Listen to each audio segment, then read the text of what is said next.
Olá, pessoal, tudo bem? Eu sou a professora Michele Rosa, professora de Biologia, certo? E hoje nós vamos falar sobre essa ciência que é tão maravilhosa. Bom, para começar essa introdução à biologia, né, você deve estar se perguntando, mas o que é biologia?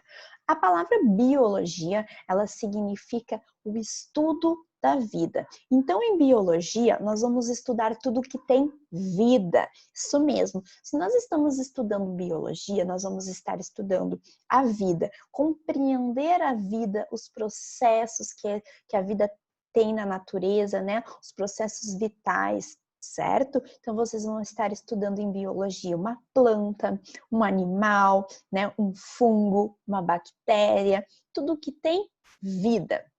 Né? E com isso a biologia ela nos permite conhecer esses diferentes mecanismos no qual a natureza está enquadrada, tá certo? No qual nós temos um processo de formação da natureza.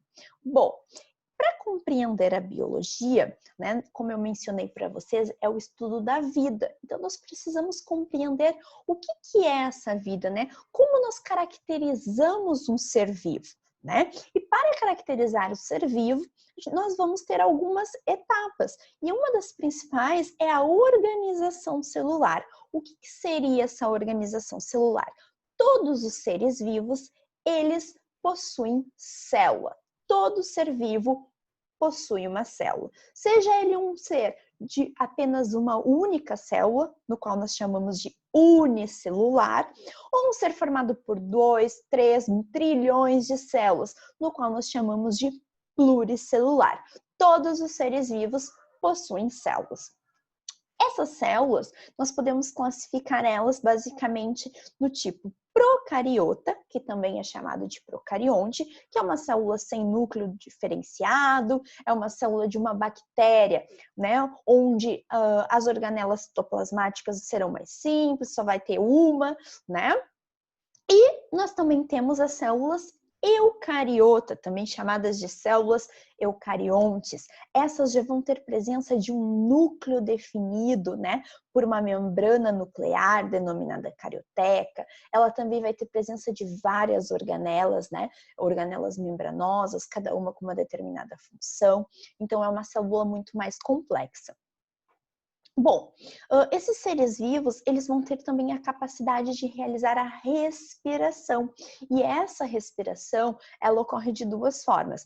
Ela ocorre na forma aeróbica, né? Onde o oxigênio ele é vital para aquele ser sobreviver. Né? Então, o que acontece? A respiração aeróbica são os seres que necessitam de oxigênio para sobreviver, que é o nosso caso, né? Os seres humanos, que é o caso de um cachorro, de um gato, todos vão precisar, né, de oxigênio para sobreviver. E já a respiração do tipo anaeróbica são seres que não precisam de oxigênio, eles sobrevivem sem oxigênio. O que eu sempre digo para vocês é pensar anaeróbico. Esse N aqui está dizendo que eles não precisam de oxigênio para sobreviver. E nós temos como exemplo os lactobacilos, né, que são utilizados na fabricação de iogurte, são bactérias que não necessitam de oxigênio para sobreviver, ou seja, elas vivem em um ambiente sem oxigênio. Os seres vivos, eles também vão ser classificados, né? Eles vão possuir características de nutrição, né? Essa nutrição, ela pode ser autotrófica, né? São seres que autoproduzem o seu próprio alimento, né? Nós temos como exemplo as plantas, né? As plantas, elas produzem o seu próprio alimento através de um processo denominado de fotossíntese. As plantas, elas possuem a capacidade de absorver a energia solar e através dessa energia solar elas transformam essa energia em energia química, ou seja, em alimento para elas. Então elas conseguem autoproduzir o seu próprio alimento. Por isso elas fazem parte do grupo das autotróficas, tá certo?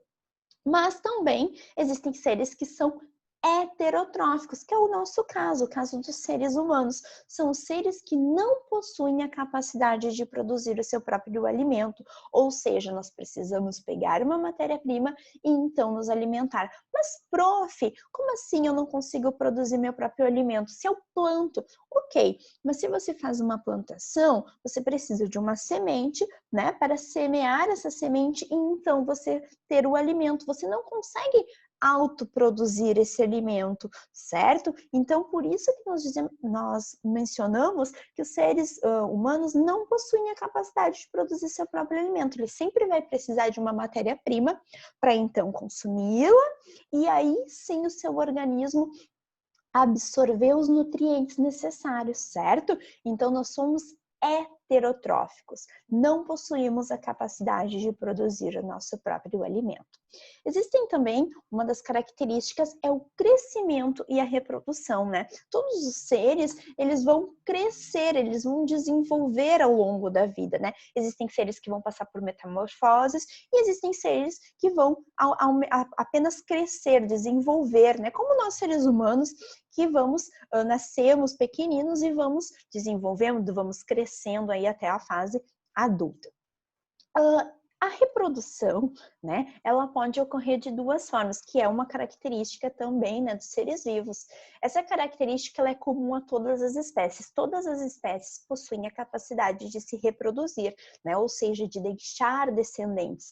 E isso faz com que ocorra a manutenção da existência dessa espécie, certo?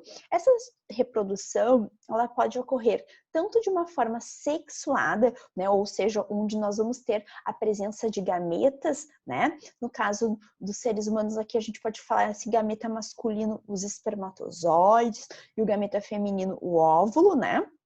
Onde a união desses gametas dará origem ao novo ser, né? O que nós chamamos de fecundação. A união do gameta feminino com gameta masculino vai gerar a célula ovo, a célula zigoto, né? E posteriormente um novo ser.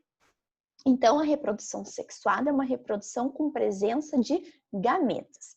Já a reprodução assexuada, essa reprodução ela não envolve troca de gametas entre indivíduos, então é uma reprodução onde vai ocorrer indivíduos geneticamente idênticos, né? Esses indivíduos normalmente eles vão se autorreproduzir sozinhos. Algumas bactérias desenvolvem muito esse tipo de reprodução. Isso também vocês vão estudar de uma forma mais aprofundada nas próximas aulas. E os seres vivos, eles também têm a característica de hereditariedade, né? Ou seja, as nossas informações genéticas, né? Nós sabemos que nós somos constituídos pelas informações hereditárias nossas, né? Nós trazemos uma carga genética do nosso pai e da nossa mãe, constituindo então o nosso DNA. E os seres vivos, eles vão também apresentar uma grande variabilidade genética, né? Nosso DNA, ele vai ter uma grande constituição, vários alelos, o que possibilita uma grande variabilidade genética dentro das próprias espécies. Vamos pensar na espécie humana, né? Onde nós vamos ter seres com diversas variabilidades de altura, de cor de pele, de formato de cabelo, né? Essa variabilidade de características dentro de uma determinada espécie. E os seres, né, todos os seres vivos, eles têm essa capacidade de evolução, né? Nós sabemos que nas ciências, na biologia, a gente acredita na questão da evolução, né? Onde todos os seres, eles vão partir de um ancestral em comum, né? Tudo isso nós vamos também ter aulas posteriormente explicando, né, esses processos evolutivos, né, que os seres vivos passam, tá certo? Essas evoluções vão trazendo novas adaptações as questões das espécies, tá certo, gente? Então, eu agradeço a presença de vocês nessa videoaula, espero ter ajudado vocês, deem um like aí para a prof, um grande abraço, tudo de bom, um beijão, tchau, tchau!